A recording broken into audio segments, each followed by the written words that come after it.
ഇന്ന് നമ്മളിവിടെ ഡിസ്കസ് ചെയ്യാൻ പോകുന്ന ടോപ്പിക് കാനൺസ് ഓഫ് ടാക്സേഷൻ ആണ്. എന്താണ് കാനൺസ് ഓഫ് ടാക്സേഷൻ നോക്കാം. A good tax system should adhere to certain principles which become its characteristics. A good tax system is therefore based on some principles.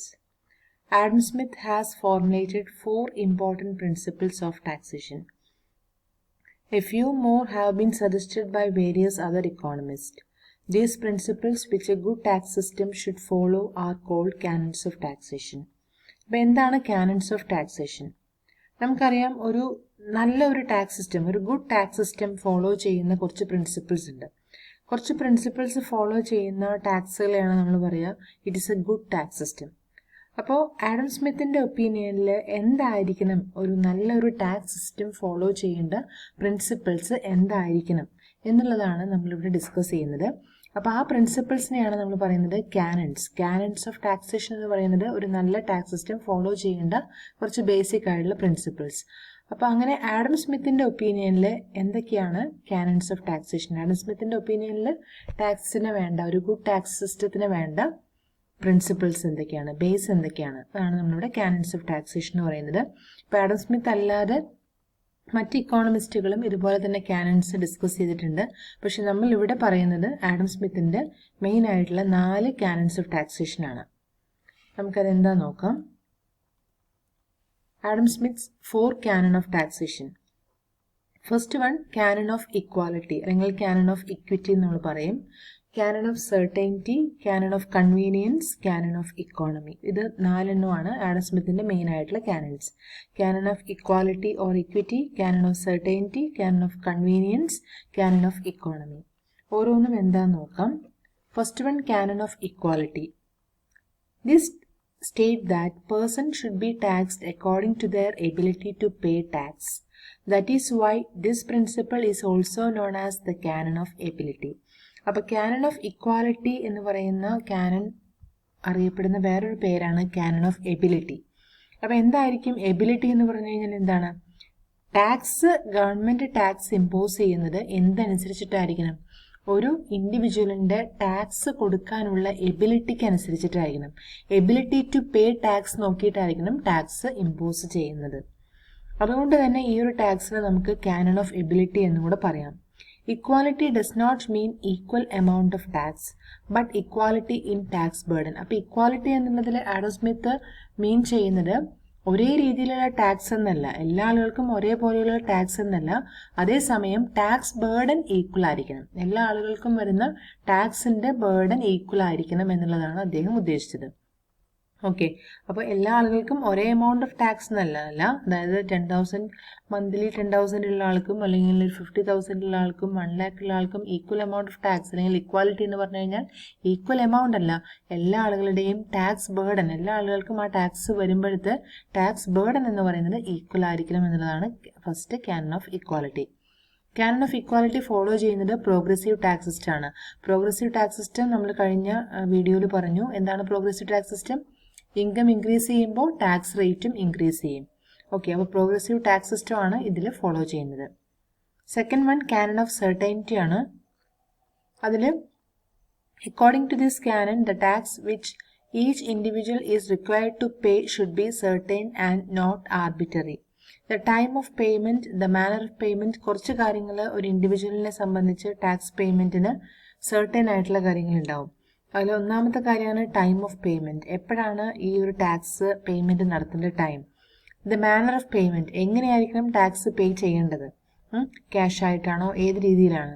And the amount to be paid, എത്ര amount ആണ് tax ആയിട്ട് കൊടുക്കേണ്ടത്. ഈ എല്ലാ കാര്യങ്ങളും ഒരു tax പെയർക്ക് clear ആയിരിക്കണം, സെർട്ടൈൻ ആയിരിക്കണം ടാക്സ് പെയർ എത്രയാണ് കൊടുക്കേണ്ടത്, എപ്പോഴാണ് ടാക്സ് പേയ്മെൻറ്റ് നടത്തേണ്ടത്, ഇങ്ങനെയുള്ള എല്ലാ കാര്യങ്ങളെക്കുറിച്ചും ടാക്സ് പെയർ ക്ലിയർ ആയിരിക്കണം. The application of this principle is beneficial both to the government as well as to the taxpayer. അപ്പോൾ അതുകൊണ്ട് തന്നെ ഇത് ഗവൺമെൻറ്റിനെ സംബന്ധിച്ചും ടാക്സ് പെയറെ സംബന്ധിച്ചും എല്ലാ കാര്യങ്ങളും സെർട്ടൈൻ ആയിട്ട് അറിഞ്ഞിരിക്കണം. അതാണ് രണ്ടാമത്തെ ക്വാളിറ്റി അല്ലെങ്കിൽ രണ്ടാമത്തെ ബേസിക് ആയിട്ടുള്ള പ്രിൻസിപ്പിൾ എന്ന് പറയുന്നത് സ്മിത്തിൻ്റെ ഒപ്പീനിയനിൽ. Next one canon of convenience ആണ്. According to this canon, the mode and timings of tax payment should be convenient to the taxpayer. ഈ ഒരു കാനണിൽ പറയുന്നത് ഒരു ടാക്സ് പേയർക്ക് ടാക്സിന്റെ മോഡ്, ടാക്സ് പേയ്മെന്റിന്റെ മോഡ്, ഏത് രീതിയിലാണ് ടാക്സ് പേയ്മെന്റ് നടത്തേണ്ടത്, അതുപോലെ തന്നെ ടാക്സ് പേയ്മെന്റിന്റെ ടൈമിങ്സ്, ഇതെല്ലാം ടാക്സ് പേയർക്ക് കൺവീനിയന്റ് ആയിട്ടുള്ള രീതിയിൽ വേണം ചെയ്യാനായിട്ട്. അതായത് ടാക്സ് പേയർക്ക് കൺവീനിയന്റ് ആവാന്ന് പറഞ്ഞു കഴിഞ്ഞാൽ എന്തായിരിക്കും?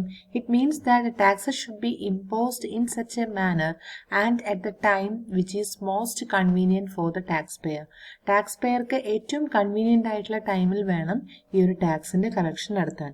For example, Government of India collects the income tax at the time when they receive their salaries. അതായത് ഇൻകം ടാക്സിന്റെ പേയ്മെന്റ് അല്ലെങ്കിൽ ഇൻകം ടാക്സ് ഇമ്പോസ് ചെയ്യുന്നതൊക്കെ ഗവൺമെന്റ് ഓഫ് ഇന്ത്യ അവർക്കൊരു സാലറി കിട്ടുന്ന സമയത്ത്, അതുപോലെ തന്നെ എപ്പോഴാണോ അവർക്ക് കൂടുതലായിട്ട് ഇൻകം ഏൺ ചെയ്യുന്നത് ആ ഒരു സമയത്തായിരിക്കണം അവരുടെ ടാക്സ് ഇമ്പോസ് ചെയ്യേണ്ടത്.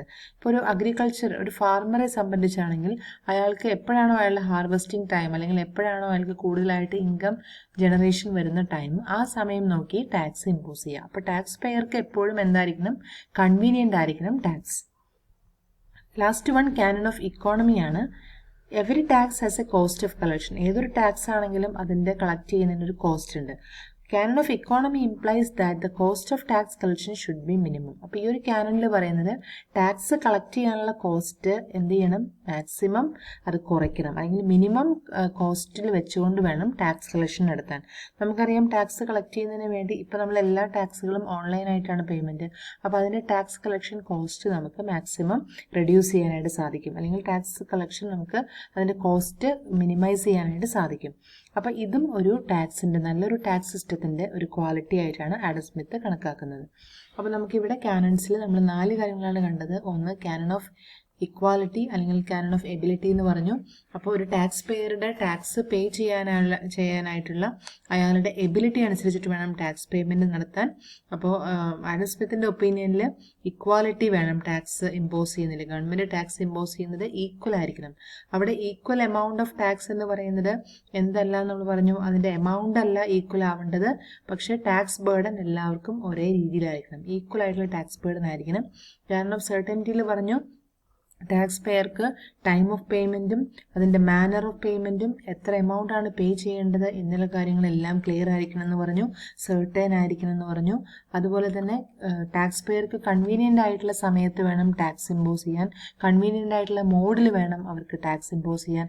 അതുപോലെ തന്നെ നമ്മൾ അതിനൊരു എക്സാമ്പിളായിട്ട് ഞാൻ പറഞ്ഞു, ഒരു ഫാർമറിന്റെ കേസിലാണെങ്കിൽ അയാൾക്ക് അയാളുടെ ഹാർവെസ്റ്റിംഗ് ടൈമിൽ വേണം, ഹാർവെസ്റ്റിംഗ് കഴിഞ്ഞ ഉടനെ തന്നെ ടാക്സ് ഇമ്പോസ് ചെയ്യുകയാണെങ്കിലാണ് അയാൾക്ക് ആ പേയ്മെന്റ് നടത്താനായിട്ട് സാധിക്കും. അയാൾക്ക് കൺവീനിയന്റ് ആയിട്ടുള്ള ടൈം അതായിരിക്കും. അതുപോലെ തന്നെ കാനൺ ഓഫ് ഇക്കോണമിയിലെ ടാക്സ് കളക്ട് ചെയ്യാനുള്ള കോസ്റ്റ് ഏറ്റവും മിനിമൈസ് ചെയ്യുക എന്നുള്ളതാണ് ഒരു നല്ലൊരു ടാക്സ് സിസ്റ്റത്തിന്റെ ഒരു അഡ്വാൻറ്റേജ്, അല്ലെങ്കിൽ നല്ലൊരു ടാക്സ് സിസ്റ്റത്തിന്റെ ബേസ് ആയിട്ട് നമ്മൾ ആഡം സ്മിത്ത് പറയുന്നത്. അപ്പോൾ അത്രയും കാര്യങ്ങളാണ് നമ്മുടെ ആഡം സ്മിത്തിന്റെ കാനൺസ് ഓഫ് ടാക്സേഷൻ. എല്ലാവർക്കും ക്ലിയർ ആയി കാണുമെന്ന് വിചാരിക്കുന്നു.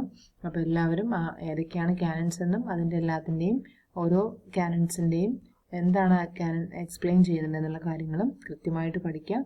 Okay, thank you.